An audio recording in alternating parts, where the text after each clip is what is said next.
जीता था जिसके लिए, जीता था जिसके लिए, उसने ही मुझे छोड़ दिया।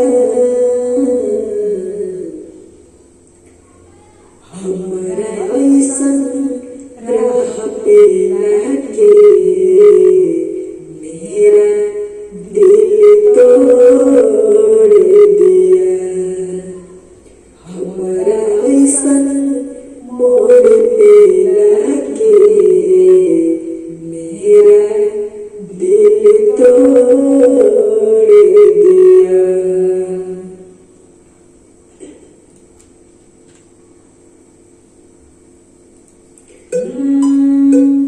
चाहा था जिसको मैं, जीता था जिसके लिए, उसने ही मुझे छोड़ दिया। चाहा था जिसको मैं, उसने ही मुझे छोड़ दिया।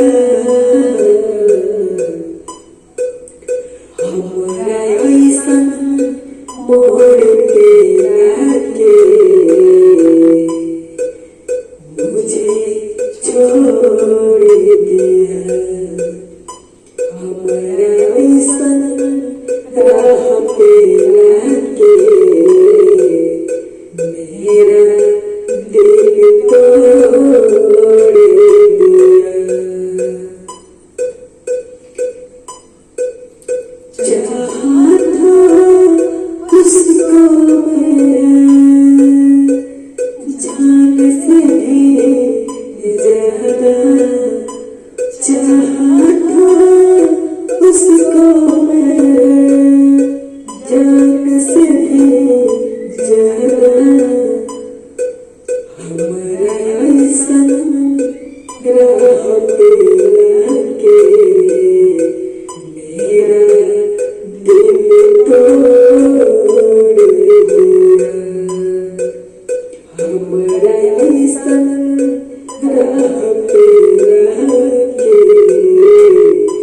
मेरा दिल तोड़ दिया।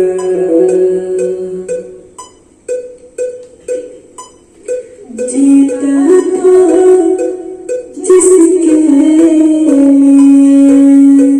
उसने ही मुझे छोड़ दिया। उसने ही मुझे छोड़ दिया।